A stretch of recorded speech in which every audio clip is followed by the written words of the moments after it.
Sometimes we mention the spring comb that is present in most Japanese-made knitting machines.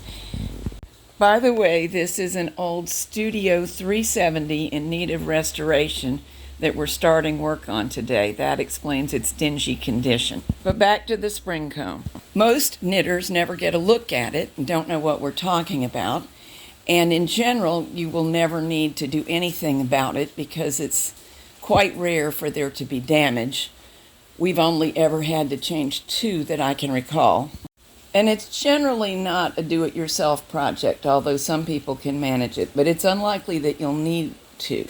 However, you probably would like to know what we're talking about, and this is it right here.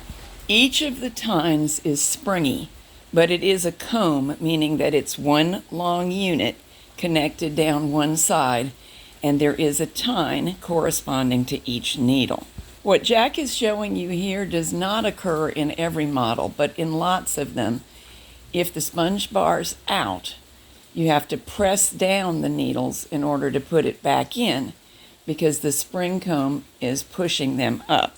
The dynamic tension between the comb and the sponge bar is partly what makes the machine work properly.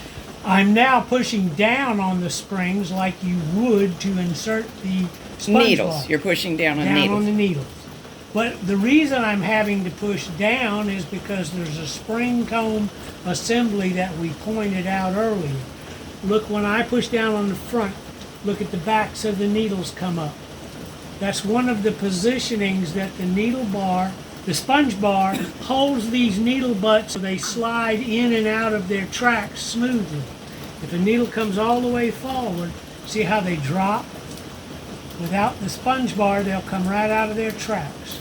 So what we're seeing here is the spring comb should be reactive all the way down the line before you put the sponge bar in. So you're holding them down against the spring comb to put the sponge bar on top. So you have the juxtaposition of a lift and a little bit of upward pressure. Sponge bar, spring comb.